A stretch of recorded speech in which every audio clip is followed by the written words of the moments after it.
Hey everybody, I'm JimClassic and you are watching Geekin It, and for today I will be reviewing the Masters of the Universe Masterverse collection, part of the Revelation cartoon series, The Sorceress, by Mattel.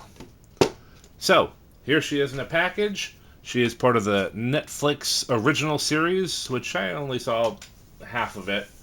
I kind of lost interest, I'm not going to lie, but the Masterverse figures so far have been pretty cool. And I just got the Sorceress today, and I just kind of had to talk about her. So here she is in an open window package, the usual Masterverse, like that odd box shape. We have the Sorceress, heroic guardian of Castle Grayskull. Here on this side, we have a really nice bit of artwork, which I am digging. Just her kind of standing there with her staff. I love the art. I love the box art on these Masterverse toys. They are fantastic. If Mattel just did a collector's card series, I would eat this up. I would eat this up. I would want this, I would want a print of this or something. Switching to the back, we have the Sorceress again, just majestically using her magic with the wings sprawled out. You see the falcon outline, which she turns into when she leaves the castle. Heroic guardian of Castle Grayskull. You can read the thing right there. Can you read the thing right there? You might not be able to read the thing right there, but hopefully it's. I think it's focusing. And down here at the bottom, characters we can collect. We have the Sorceress, which is right there, so I don't know why she's on the box. Man-E-Faces, which I'm gonna have to get eventually. He was, I always liked him. Shadow Weaver, she's from the She-Ra series, and Pighead, who I have no idea who that is. Not a Masters of the Universe character that I'm familiar with, but I think the Masterverse and Origins line are doing other characters that might not be Masters of the Universe exclusive. But anyway, that's beside the point. I've talked about the box enough. More so than anybody should be talking about a box. Let's open her up and see what she is all about.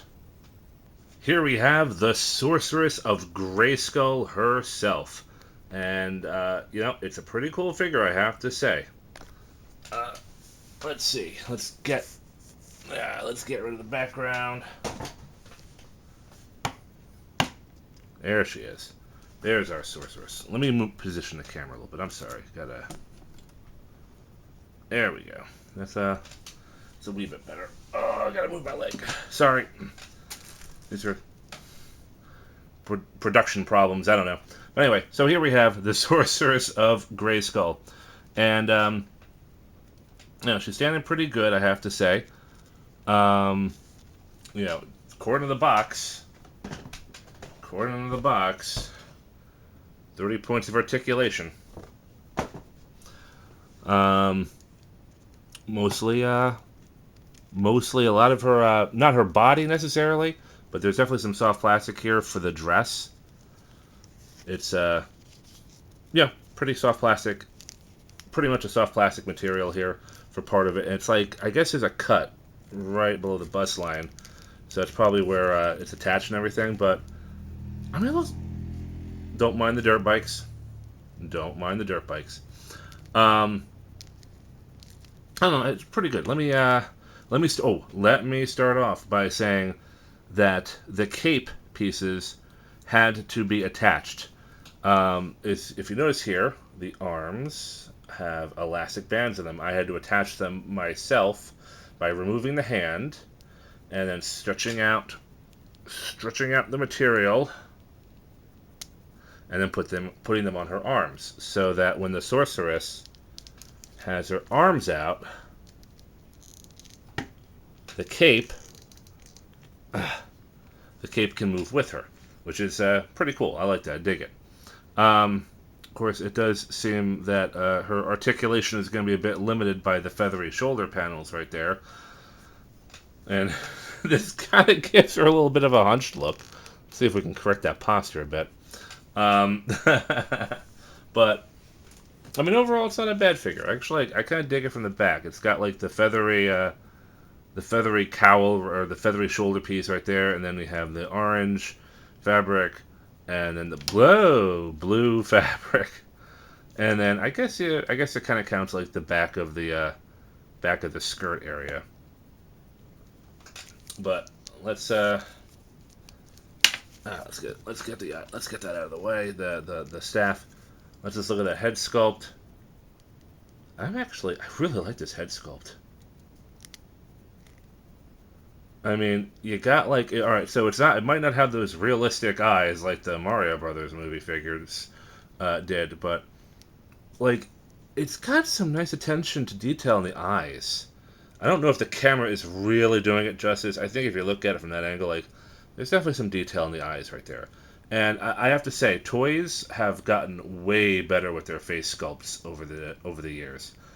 Like, this is, I don't want to say almost lifelike, but like it's almost lifelike in my opinion.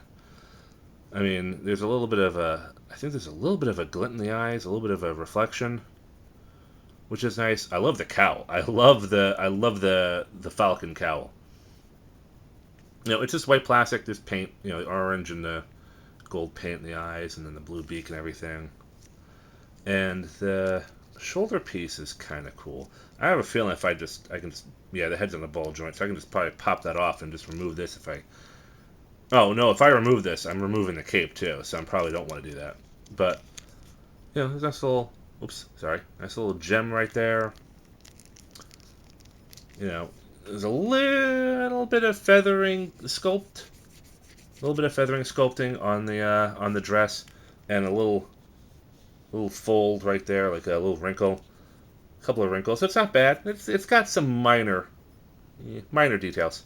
A little bit on the back too. I don't know if there we go. There, if you can see a little bit right there, where butt is, and a few wrinkles right there. So it's not bad. It's very minimalist, but I think that's really all it needs, to be honest. Nothing, no sculpting details on the arms. Nothing that I can see. Hands are your standard grippy hands, but they look good. They hold their accessory pretty well, which we'll get to in a minute. Moving down, we have the legs. We got the feathery boots. And they're not bad. I mean, they're not bad. Nothing about this looks bad, in my opinion. Let's talk about the staff real quick. I don't know if this is going to come out at all, because it's just pure white unpainted plastic. Now, I grew up on the cartoons more than I did on the comics, or what was it? The comics. There was the mini comics. There was a cartoon series. I mean, there was a 2002 reboot. I really don't remember the Sorceress ever having a staff, but I mean, maybe she did, and I just don't remember. But I mean, the staff is okay. Just it's plastic. I wouldn't flex it too much. I definitely don't want to flex it too much. It's a pretty rigid plastic, but it's got. Can it? Hold on. Let me turn off the light. Oh, that'll do. Oh, that'll work. Okay. So yeah, it's got some simple sculpting. Looks like a bird. That's the back of the bird. You can see the little tail feather. Moving around. This is the front of the bird. So, I guess this is her magic staff. I guess she can fight Skeletor with it. I mean, she's probably only slightly more powerful than Skeletor is. Or maybe more powerful. I know she's more powerful, but I don't know how much. As long as she's within Castle Grayskull, she is like the most powerful person in Eternia. But anyway, so it's a very simple staff. Now, the only other item or accessory that comes with the Sorceress are two, can you see them? 2 hands. And they look like they're magic casting hands. So this is what we're going to do. Pop off her hands. It always makes me a little bit nervous to do that, because they have that weird like mushroom shaped peg. Is it going to focus? It's not really going to focus very well, but it's got like a mushroom shaped type of peg. Kind of put it in there. Take off the other grippy hand. Put the other hand on there. And here, try and get her into a pose. Let's see what we can do about putting her into a pose. Let's see what I can do. Alright. Put the light on. Alright, so we kind of have the Sorceress. Oh, there we go. We kind of have the Sorceress doing like a pose. I guess she's casting magic or something. It would have been cool to have like maybe a little bit of an energy effect, you know? I mean, not a lot of the Masterverse toys come with them. I think the Sky Sled comes with a blast effect, and I think Skelegod has like a fiery punching effect or something.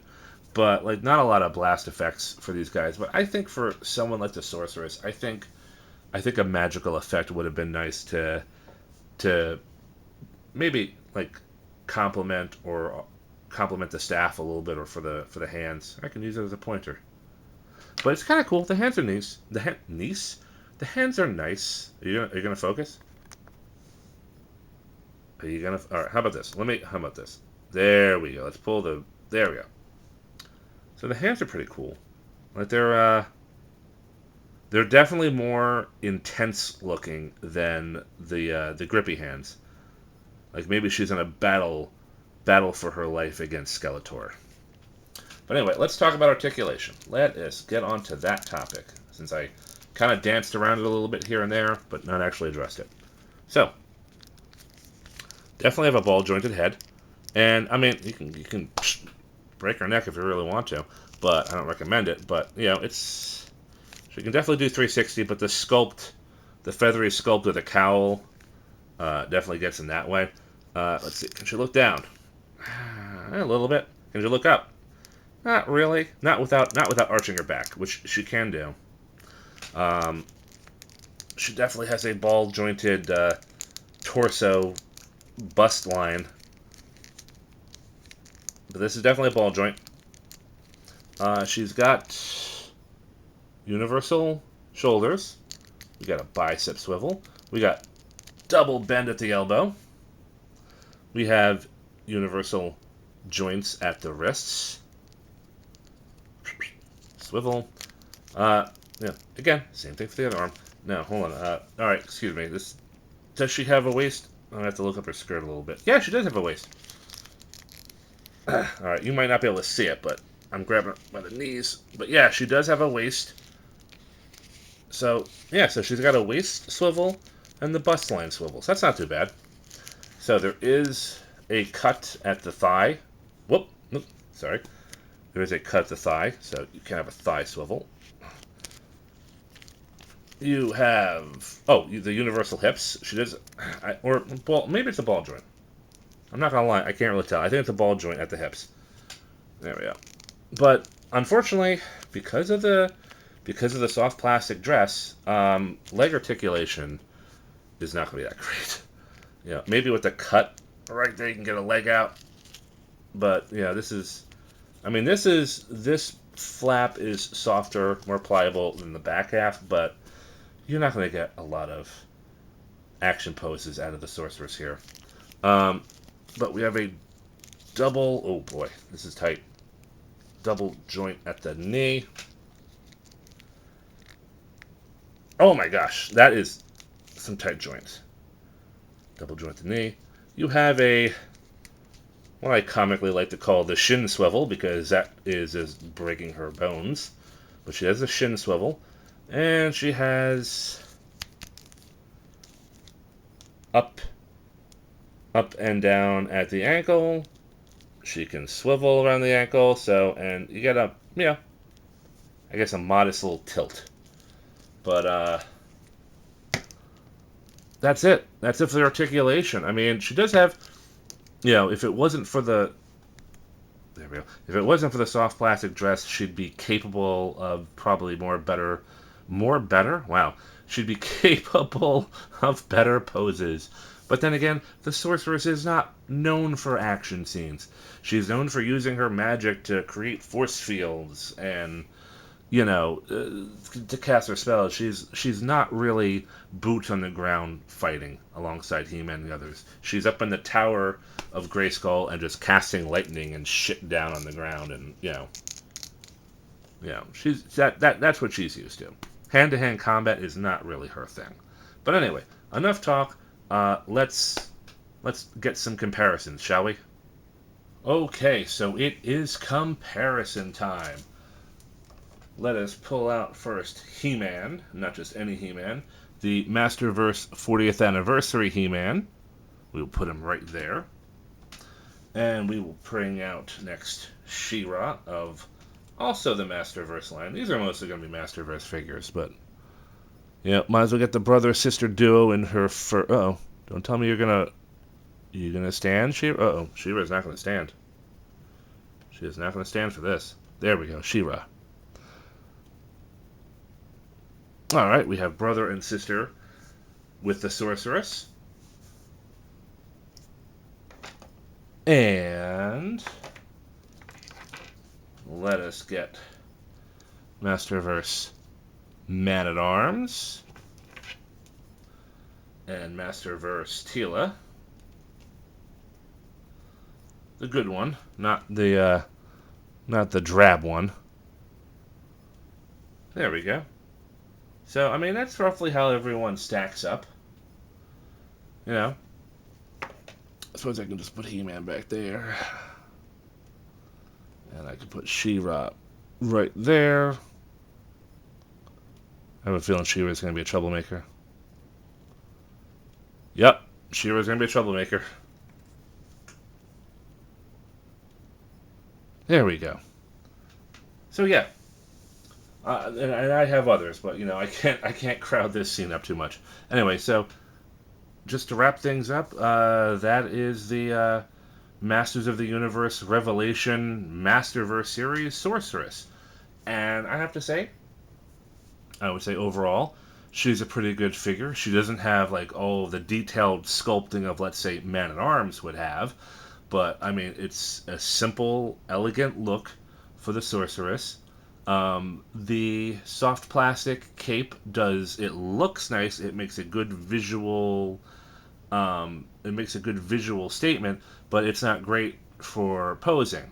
At least posing anything below the waist. But it does, like I said, it looks nice. The feather cowl or the feather shoulder pads, they look really nice, but they also hinder the posability of the shoulders. But the cowl, the head cowl, looks really nice, simple but nice. But again, it hinders the motion of the head. The face sculpt, wow, the face sculpt looks great. The face sculpt looks almost human, especially like if I'm comparing the Sorceress compared to Man-at-Arms and Teela and She-Ra and He-Man back there, the Sorceress's face sculpt almost looks the most real. And it's kind of frightening how toys have progressed to that point. Anyway, so that's it. That's it for the Masterverse Sorceress figure. I like it. It does have a few flaws, mostly in the posability, but that's just about it. It looks good. I'm sure she'll look great on a shelf once I get the shelf space. And, happy I got her. Anyway, I'm JimClassic. You have been watching Geekin' It, and I will see you next time. Have a good one, everybody.